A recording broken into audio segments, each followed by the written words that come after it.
Hello friends, स्वागत है आपका अपना यूट्यूब चैनल में। इस वीडियो में हम पढ़ेंगे एआई की सहायता से यूपी पुलिस कांस्टेबल का जागरण सीरीज का हिंदी का प्रैक्टिस सेट नंबर 3, जो आपको एकदम मूवीज की तरह सुनकर याद हो जाएगा। तो चलिए शुरू करते हैं। बिल्कुल। प्रश्न 1, वचन किसके लिए प्रयोग किए जाते हैं? सही उत्तर है संज्ञा। लेकिन रुको, मुझे यहाँ एक उलझन है। हाँ, बताइए क्या उलझन है? मतलब वचन यानी एक वचन या बहुवचन, ये तो क्रियाओं में भी दिखता है ना, जैसे खेलता है और खेलते हैं। फिर उत्तर सिर्फ संज्ञा क्यों? यह बहुत ही शानदार सवाल है और यहीं से व्याकरण का तर्क शुरू होता है। देखिए, क्रिया में जो बदलाव आता है ना, वो संज्ञा की वजह से आता है। अच्छा, संज्ञा की वजह से? बिल्कुल। अगर लड़का, जो कि संज्ञा है, वो एक वचन है, तो क्रिया खेलता है होगी। अगर संज्ञा लड़के बहुवचन हो जाए, तो क्रिया खेलते हैं हो जाती है। ओहो, यानी असली जो नियंत्रण है वो संज्ञा के हाथ में है। एकदम सही। वचन मूल रूप से संज्ञा की संख्या बताने के लिए ही बने हैं। बाकी पूरा वाक्य तो बस उस संज्ञा के पीछे पीछे चलता है। मतलब संज्ञा इस पूरे वाक्य का बॉस है। क्या बात है। चलिए अब वर्णमाला की दुनिया में चलते हैं। प्रश्न 2, व का उच्चारण स्थान क्या है? सही उत्तर है दंतोष्ठ्य। जब मैंने इसे पहली बार पढ़ा तो मुझे लगा कि ये क्या जटिल सा शब्द है हाँ, दंतोष्ठ्य सुन के थोड़ा भारी लगता है। है ना? लेकिन जब मैंने खुद व बोलकर देखा, व, तो सच में मेरे ऊपर के दांत और नीचे का होठ आपस में टकरा रहे हैं। बिल्कुल। और यही हिंदी भाषा की वैज्ञानिकता है। ये कोई अमूर्त चीज नहीं है, ये हमारे शरीर की बनावट से जुड़ी है। दंत यानी दांत और ओष्ठ्य यानी होंठ। और इन दोनों के मिलने से दंतोष्ठ्य बन गया। हाँ, आप प या ब बोलकर देखिए, उसमें दोनों होंठ मिलते हैं। दांत का काम नहीं होता, लेकिन व के लिए दांत और होंठ का मिलना जरूरी है। इसीलिए इसे रटने की जरूरत नहीं है, बस महसूस करने की जरूरत है। वाकई ये तो पूरी तरह से विज्ञान है। अब देखते हैं कि शब्द आपस में कैसे जुड़ते हैं। प्रश्न 3, वह लाचार है क्योंकि वह अंधा है। इस वाक्य में क्योंकि शब्द क्या है? सही उत्तर है कारणवाचक अव्यय। अब यहाँ कारणवाचक तो समझ आ रहा है कि ये कारण बता रहा है, लेकिन ये अव्यय क्या होता है? देखिए, अव्यय शब्द का अगर हम विच्छेद करें तो अ यानी नहीं और व्यय यानी खर्च होना या बदलना। अच्छा, जो बदले ना। बिल्कुल। वो शब्द जो कभी नहीं बदलते, चाहे वाक्य में संज्ञा बदल जाए, लिंग बदल जाए या वचन बदल जाए, वे अव्यय कहलाते हैं, क्योंकि एक ऐसा ही शब्द है। तो वो लाचार है एक घटना है, और वो अंधा है उसका कारण है। और इन दोनों को जोड़ने वाला पुल है क्योंकि। इसीलिए इसे कारणवाचक अव्यय कहते हैं। बहुत खूब। अब मुझे लगता है मैं वाक्यों को जोड़ने वाला सीमेंट समझ रहा हूँ। लेकिन कुछ शब्द वाक्यों को जोड़ते नहीं, बल्कि उनमें एक अलग ही ताकत भर देते हैं। वो कैसे? जैसे हमारा अगला सवाल देखिए। प्रश्न 4, उसने कटोरा भर दूध पिया। इस वाक्य में भर शब्द व्याकरणिक रूप से क्या है? सही उत्तर है निपात। ये निपात क्या करता है? निपात भाषा के वो छोटे सैनिक हैं जो वाक्य में किसी बात पर विशेष बल या जोर देने के लिए इस्तेमाल होते हैं। जोर देने के लिए मतलब? जरा सोचिए, अगर हम कहें उसने कटोरा दूध पिया, तो ये एक सामान्य जानकारी है। लेकिन उसने कटोरा भर दूध पिया कहते ही ध्यान उस मात्रा पर आ जाता है कि कटोरा बिल्कुल लबालब था। एकदम सही। भर, ही, भी, तो ये सब निपात है। ये वाक्य का अर्थ नहीं बदलते, बल्कि उसमें एक वजन डाल देते हैं। जैसे किसी साधारण बात पर अचानक से स्पॉटलाइट डाल दियो। बेहतरीन। अब वाक्य के मुख्य कर्ता धर्ता की बात करते हैं। प्रश्न 5, मुझे छोटी बच्ची के लिए कुछ नए कपड़े खरीदने हैं। वाक्य में कौन सा शब्द करता है? सही उत्तर है मुझे।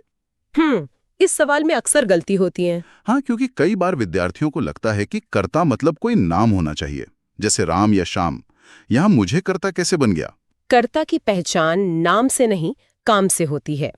वाक्य में जो क्रिया है, कपड़े खरीदना, उसे कौन कर रहा है? वो जिम्मेदारी किसकी है? वो जिम्मेदारी मुझे की है। बिल्कुल। इसीलिए व्याकरण में कर्ता हमेशा काम को अंजाम देने वाला होता है, चाहे वो संज्ञा हो या सर्वनाम। अब ये बुनियादी नियम एकदम साफ हो गए। आगे बढ़ते हैं और देखते हैं कि शब्द आपस में जुड़कर कैसे नए अर्थ बनाते हैं। प्रश्न 6, शताब्दी में कौन सा समास प्रयुक्त है? सही उत्तर है द्विगु। जहां तक मुझे याद है, द्विगु समास का संबंध संख्याओं से होता है। सही कह रहा हूं? बिल्कुल सही। द्विगु समास की पहचान ही यही है कि उसका पहला पद कोई संख्यावाचक विशेषण होता है। जैसे शताब्दी में शत। हाँ, शताब्दी शब्द शत यानी 100 और अब्द यानी वर्ष से मिलकर बना है, 100 वर्षों का समूह। चूंकि इसमें शुरुआत शत यानी संख्या से हो रही है, इसलिए ये आंख बंद करके द्विगु समास की श्रेणी में आ जाता है। अच्छा, तो नवरत्न, चौराहा, त्रिभुज भी इसी के परिवार के हैं? एकदम सही, ये सब द्विगु समासी हैं। ये तो गणित की तरह सटीक है। और जब हम लिखते समय कोई गलती कर दें तो उसे सुधारने का तरीका भी बड़ा सटीक है। प्रश्न 7, हंसपद विराम चिन्ह का प्रयोग कब किया जाता है? सही उत्तर है अक्षर छूटने पर। हाँ, ये चिन्ह बहुत ही दिलचस्प है। मुझे तो ये बहुत ही मजेदार लगता है। अगर आज की तकनीक से इसकी तुलना करूं तो ये मुझे बिल्कुल हमारे कंप्यूटर कीबोर्ड के इंसर्ट बटन की तरह लगता है। अरे वाह, क्या उपमा दी है। हाँ, मतलब पुराने जमाने में जब लोग पेन से लिखते थे और कोई शब्द छूट जाता था तो नीचे एक उल्टा वी जैसा हंसपद बनाकर शब्द ऊपर लिख देते थे। ये उपमा बहुत ही समकालीन और सटीक है। हंसपद को त्रुटि बोधक चिन्ह भी कहते हैं क्योंकि ये हंस के पैर जैसा दिखता है। तो मतलब भाषा ने सदियों पहले ही अपनी इंसर्ट और एडिट तकनीक विकसित कर ली थी। बिल्कुल। और गलती सुधारने की बात उठी है तो वर्तनी की गलतियों पर भी बात कर लेते हैं। हमारा अगला प्रश्न देखिए। बिल्कुल। प्रश्न 8, दुरवस्था शब्द में कौन सा उपसर्ग प्रयुक्त हुआ है? सही उत्तर है दुर। लेकिन मैंने बहुत से लोगों को दुरावस्था बोलते और लिखते देखा है, उसमें आ की मात्रा लगा देते हैं। और यही सबसे बड़ी गलती होती है। इसे समझना बहुत जरूरी है। ये शब्द दुर, जिसमें र आधा है और अवस्था से मिलकर बना है। अच्छा, तो जब आधा रा और आ मिलते हैं तो वो पूरा र बन जाता है, न कि रा। इसलिए सही शब्द दुरवस्था है। दुरवस्था बोलना व्याकरण की दृष्टि से पूरी तरह अशुद्ध है। और इस उपसर्ग दुर का अर्थ क्या होता है? इसका अर्थ होता है बुरा या कठिन, यानी बुरी अवस्था। तो सुनने वालों, ये बात हमेशा याद रखनी है, कोई एक्स्ट्रा आ की मात्रा नहीं लगेगी। अब शब्दों के एक और दिलचस्प पहलू पर आते हैं। प्रश्न 9, ऐसे कौन से शब्द हैं जिनका प्रयोग स्त्रीलिंग और पुल्लिंग दोनों रूपों में होता है? सही उत्तर है राष्ट्रपति, प्रधानमंत्री। क्या बात है, हमारी भाषा में जेंडर न्यूट्रल शब्दों की भी जगह है। बिल्कुल, इसे भाषा निरपेक्षता कहते हैं। जब समाज विकसित होता है तो भाषा भी उसी के साथ परिपक्व होती है। मतलब पद की गरिमा के हिसाब से। हाँ, कुछ पदों की गरिमा इतनी बड़ी होती है कि उन्हें किसी एक लिंग से नहीं बांधा जा सकता। कुर्सी पर चाहे कोई पुरुष बैठे या महिला, पदनाम हमेशा राष्ट्रपति या प्रधानमंत्री ही रहेगा। यह दिखाता है कि हमारी भाषा पदों के मामले में कितनी समानतावादी है। सच में। और व्याकरण में सिर्फ जुड़ने का ही नहीं, अलग होने का भी नियम है। प्रश्न 10, निम्नलिखित वाक्यांश में अपादान कारक प्रयुक्त हुआ है। सही उत्तर है पेड़ से गिर पड़ा। अब यहां से लगा है, लेकिन से तो करण कारक में भी लगता है। जैसे मैं पेन से लिखता हूं, फिर यहां अपादान क्यों? बहुत ही तार्किक सवाल है। करण कारक में से का प्रयोग एक माध्यम या साधन के रूप में होता है। पेन एक साधन है, लेकिन अपादान कारक का मुख्य भाव अलगाव या दूर जाना होता है। अलगाव मतलब अलग होना। बिल्कुल। जब कोई चीज किसी दूसरी चीज से अलग होती है, जैसे पेड़ से गिर पड़ा, जहां पेड़ और फल या इंसान अलग हो गए, या छत से कूद गया, वहां अपादान होता है। से दोनों में है, लेकिन एक में जुड़ाव है और दूसरे में अलगाव। कमाल है, ये अलगाव वाला भाव वाक्य के पीछे की पूरी फिल्म दिखा देता है। व्याकरण से अब थोड़ी साहित्य और संख्याओं की दुनिया में छलांग लगाते हैं। प्रश्न 11, चितकोबरा के उपन्यासकार कौन है? सही उत्तर है मृदुला गर्ग। साहित्य में इस तरह के अलग और अनोखे नाम बहुत उत्सुकता पैदा करते हैं। हाँ, चितकोबरा हिंदी साहित्य के बहुत ही चर्चित और साहसिक उपन्यासों में से एक है। साहसिक? ऐसा क्या था इसमें? मृदुला गर्ग जी ने इसमें समाज, विवाह और स्त्री पुरुष संबंधों को बहुत ही बेबाकी से रखा था, जिसे लेकर उस दौर में काफी विवाद भी हुआ था। साहित्य सिर्फ मनोरंजन नहीं करता, वह समाज की बंद खिड़कियों को खोलने का काम भी करता है, और मृदुला जी का ये उपन्यास उसी का एक उदाहरण है। साहित्य समाज को झकझोरता है, ये सच है। अब वापस व्याकरण के एक नियम पर आते हैं जो सर्वनाम से जुड़ा है। प्रश्न 12, वे भ्रष्टाचार के प्रबल विरोधी थे। वाक्य में वे सर्वनाम का कौन सा भेद है? सही उत्तर है पुरुषवाचक। मुझे हमेशा ये पुरुषवाचक शब्द थोड़ा अजीब लगता है। अजीब क्यों? मतलब अगर किसी महिला के लिए वे इस्तेमाल हो तब भी ये पुरुषवाचक ही रहेगा। अरे हाँ बिल्कुल, यहाँ पुरुष का मतलब जेंडर या लिंग से नहीं है, बल्कि अंग्रेजी के पर्सन से है। फर्स्ट पर्सन यानी उत्तम पुरुष, सेकंड पर्सन यानी मध्यम पुरुष और थर्ड पर्सन यानी अन्य पुरुष। अच्छा, तो ये थर्ड पर्सन वाला वे है। सही पकड़े। वे अन्य पुरुषवाचक सर्वनाम है जिसका प्रयोग हम किसी तीसरे व्यक्ति के लिए करते हैं जो उस वक्त बातचीत में सामने मौजूद नहीं है। ये स्त्री या पुरुष दोनों के लिए समान रहता है। आप समझ आया, ये व्याकरण वाला पुरुष है, समाज वाला नहीं। अब एक ऐसा सवाल जिसने मुझे सच में चौंका दिया। प्रश्न 13, सवा और डेढ़ विशेषण के किस भेद के अंतर्गत आते हैं? सही उत्तर है अपूर्णांक बोधक। हाँ, ये बहुत ही खूबसूरत वर्गीकरण है। मतलब हमारी हिंदी भाषा इतनी सटीक है कि आधे अधूरे अंकों, जिन्हें हम फ्रैक्शंस कहते हैं, उनके लिए भी एक पूरा का पूरा विशेषण बना दिया गया है। सवा, डेढ़, ढाई, ये सब भाषा को एकदम गणित बना देते हैं। यही तो भाषा की गहराई है। पूर्ण संख्याएं जैसे 1, 2, 3 के लिए पूर्णांक बोधक है, लेकिन जीवन हमेशा पूरे अंकों में नहीं चलता ना। कभी चीजें सवा होती हैं, कभी डेढ़। एकदम सही बात है। तो जो अंक पूरे नहीं हैं यानी अपूर्णांक, उनका बोध कराने वाले शब्द अपूर्णांक बोधक कहलाते हैं। ये दिखाता है कि हिंदी आम जनजीवन की कितनी सूक्ष्मताओं को अपने अंदर समेटे हुए है। सूक्ष्मताओं से याद आया, शब्दों का इतिहास भी बड़ा गहरा होता है। प्रश्न 14, कोक का तत्सम रूप क्या होगा? सही उत्तर है कुक्षी। यहाँ तत्सम रूप पूछा गया है। हाँ, तत्सम यानी उसके समान, संस्कृत के समान, जो सीधे संस्कृत से आ गए। बिल्कुल। जो शब्द सीधे संस्कृत से बिना रूप बदले हिंदी में आ गए हैं वो तत्सम है। कुक्षी एक संस्कृत शब्द है। सदियों तक आम लोगों की जबान पर घिसते घिसते कुक्षी आसान होकर कोख बन गया, जिसे हम तद्भव कहते हैं। लेकिन परीक्षा में जड़ों से जुड़े सवाल आते हैं, इसलिए तत्सम रूप पता होना चाहिए। और जड़ों का सही ज्ञान हमें वर्तनी की गलतियों से भी बचाता है। जैसे ये अगला शब्द। प्रश्न 15, वर्तनी की दृष्टि से निम्न में से कौन सा शब्द शुद्ध है? सही उत्तर है प्रज्वलित। अब देखिए, बहुत सारे लोग इसमें डबल ज लगा देते हैं, प्रज्वलित लिख देते हैं उज्ज्वल की तर्ज पर। यह गलती क्यों होती है? ये बहुत ही आम भ्रांति है। लोग उज्ज्वल का नियम यहाँ लगा देते हैं। हाँ, मैंने भी कई जगह गलत लिखा देखा है। लेकिन अगर हम शब्द को तोड़ें तो ये प्र उपसर्ग और ज्वलित शब्द से मिलकर बना है। ज्वलित में पहले से ही एक आधा ज है। जब उसके आगे प्र जोड़ा तो कोई नया ज पैदा होने का व्याकरणिक कारण ही नहीं है। अच्छा, तो वो प्रज्वलित ही रहेगा। बिल्कुल, इसलिए ये प्रज्वलित ही रहता है। इसके विपरीत उज्ज्वल में उत और ज्वल मिलता है, जिससे त बदलकर ज बन जाता है। तब वहां 2 ज आते हैं। यही कारण है कि शब्दों को रटने के बजाय उनके टूटने जुड़ने की प्रक्रिया को समझना चाहिए। वाह, ये तो एकदम गणित के फॉर्मूले की तरह साफ हो गया।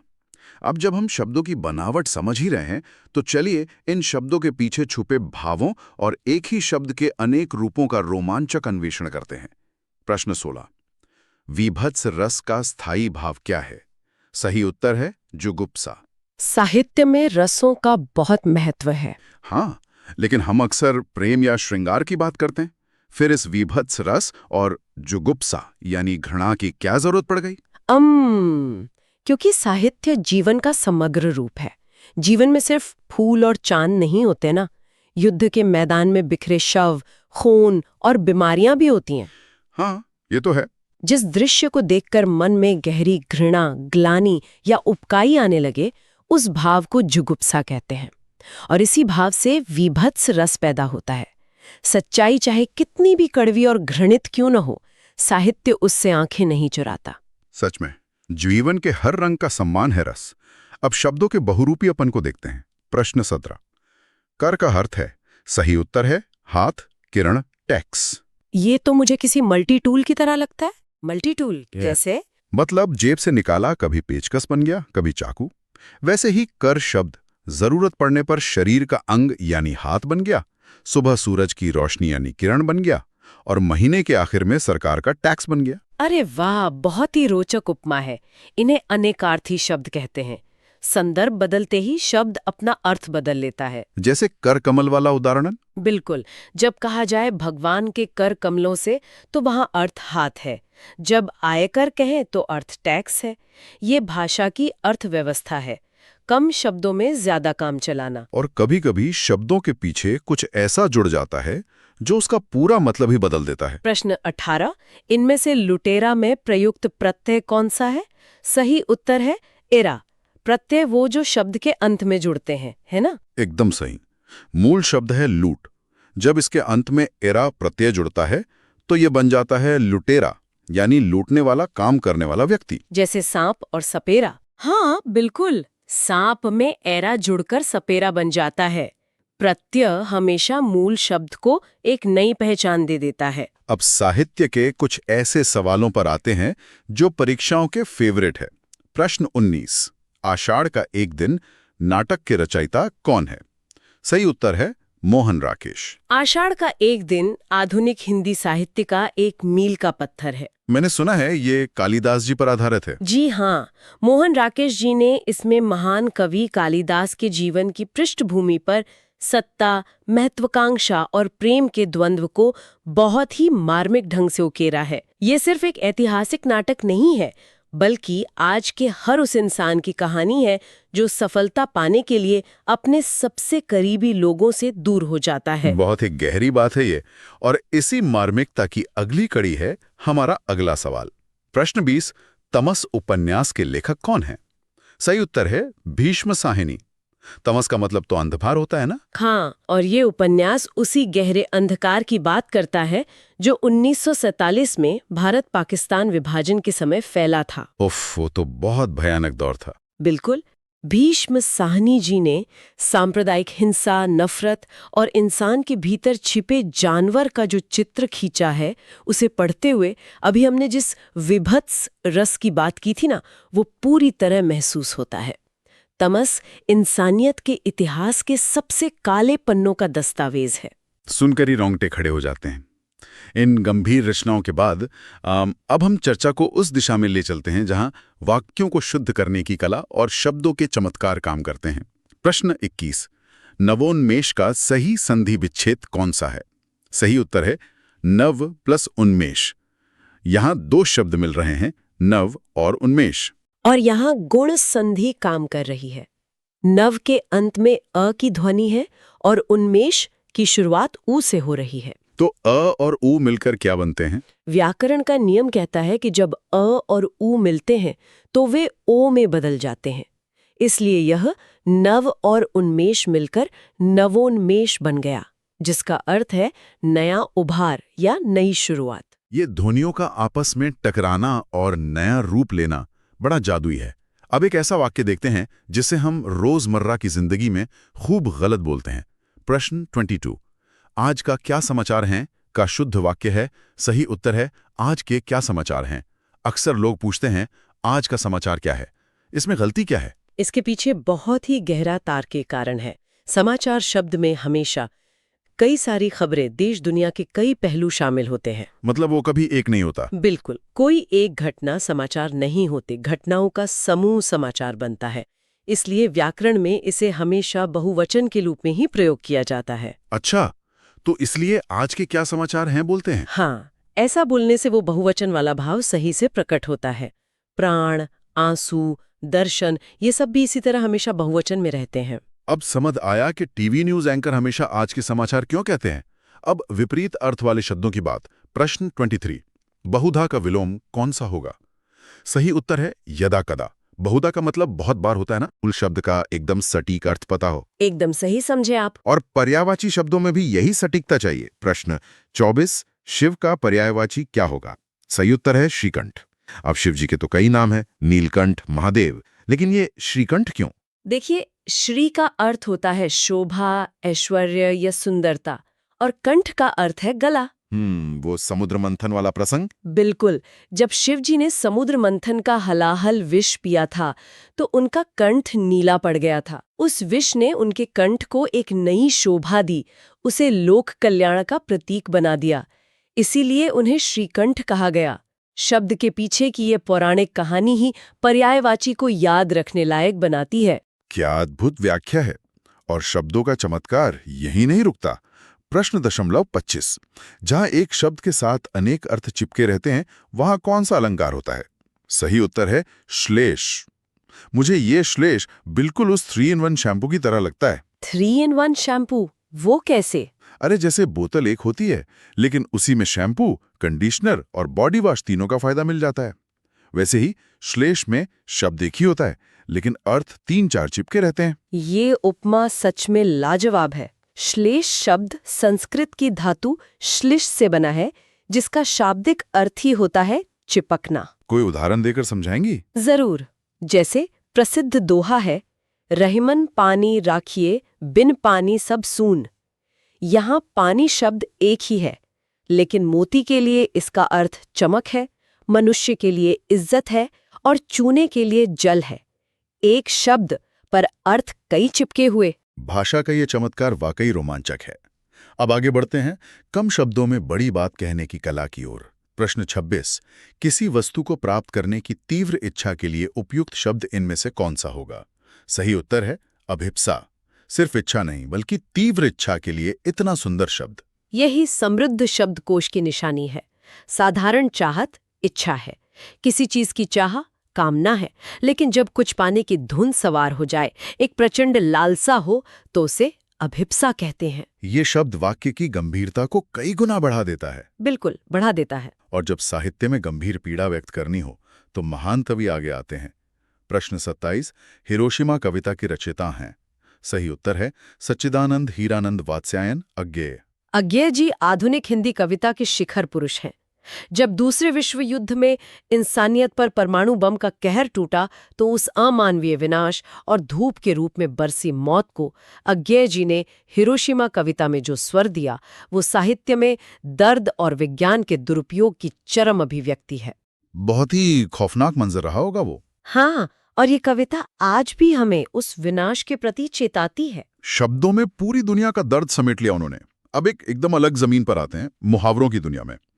प्रश्न 28 नकेल डालना मुहावरे का अर्थ है? सही उत्तर है वश में करना। मुझे यहाँ इंसान की फितरत देखकर हैरानी होती है।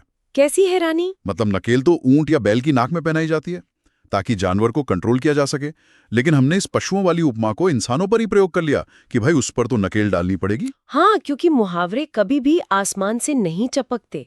वे हमारे आसपास के वातावरण, खेती किसानी और जीवन शैली से ही जन्म लेते हैं। इंसान ने जो चीजें जानवरों के साथ की, जब उससे लगा कि किसी उद्दंड व्यक्ति को भी उसी तरह नियंत्रित करने की जरूरत है, तो उसने नकेल डालना मुहावरा गढ़ लिया। ये तो भाषा का पूरा समाजशास्त्र है। बिल्कुल। और भाषा में ज्ञानियों के लिए भी शब्द हैं। प्रश्न 29 जो सब कुछ जानता हो के लिए एक शब्द है? सही उत्तर है सर्वज्ञ। यहाँ सर्व का मतलब है सब कुछ, और ज्ञ धातु का अर्थ है जानने वाला। जो सब कुछ जानता हो वह सर्वज्ञ है। जैसे विज्ञान का जानकार वैज्ञानिक है, एकदम सही, वैसे ही सब कुछ का जानकार सर्वज्ञ है। अब साहित्य की एक और महान विभूति की बात। प्रश्न 30 आधुनिक हिंदी साहित्य की मीरा किसे कहा जाता है? सही उत्तर है महादेवी वर्मा। किसी को मीरा की उपाधि देना बहुत बड़ी बात है, ऐसा क्यों? मीराबाई अपनी भक्ति और कृष्ण के वियोग के लिए जानी जाती थीं। उनका दर्द उनके भजनों में बहता था। हाँ, उनके भजन तो सबने सुने हैं। तो महादेवी वर्मा जी की कविताओं में भी विरह, वेदना और करुणा की इतनी अथाह गहराई है कि पढ़ने वाले की आंखें छलक उठती हैं। उसी असीम पीड़ा और संवेदना के कारण उन्हें आधुनिक युग की मीरा कहकर सम्मानित किया गया। और जब सम्मान और लोकप्रियता की बात हो, तो एक और ग्रंथ का नाम आता है। प्रश्न 31 रामचरितमानस की भाषा क्या है? सही उत्तर है अवधी। हम अक्सर सोचते हैं कि रामचरितमानस संस्कृत में होगी, लेकिन ये अवधी में है। और यही गोस्वामी तुलसीदास जी की सबसे बड़ी क्रांति थी। उन्होंने देखा कि संस्कृत आम लोगों की पहुंच से दूर हो गई थी। मतलब आम आदमी उसे समझ नहीं पा रहा था। बिल्कुल। तो अगर राम की कथा को हर घर, हर झोपड़ी तक पहुंचाना है, तो उसे जनता की भाषा में लिखना होगा। अवधी भाषा में एक नैसर्गिक मिठास है, एक ग्रामीण ठहराव है। हाँ, अवधि सुनने में बहुत मीठी लगती है। इसी मिठास और सरलता के कारण रामचरितमानस सदियों से लोगों के कंठ में बसी हुई है। सच में भाषा वही बड़ी है जो लोगों से जुड़े। चलिए अब हम अपने इस गहन अध्ययन के अंतिम पड़ाव पर आ गए हैं, जो व्याकरण और समाज दोनों को समेटता है। प्रश्न 32। यद्यपि वह बीमार था परंतु वह मेला गया। वाक्य की त्रुटियां सुधारें। सही उत्तर है यद्यपि वह बीमार था तथापि वह मेला गया। मुझे ये नियम बिल्कुल एक ताले और चाबी की तरह लगता है। वो कैसे? जैसे हर ताले की एक फिक्स चाबी होती है, वैसे ही व्याकरण में कुछ शब्दों की जोड़ी फिक्स होती है। बहुत ही बढ़िया उदाहरण है। हम इसे व्याकरण में संयोजक या युग्म शब्द कहते हैं।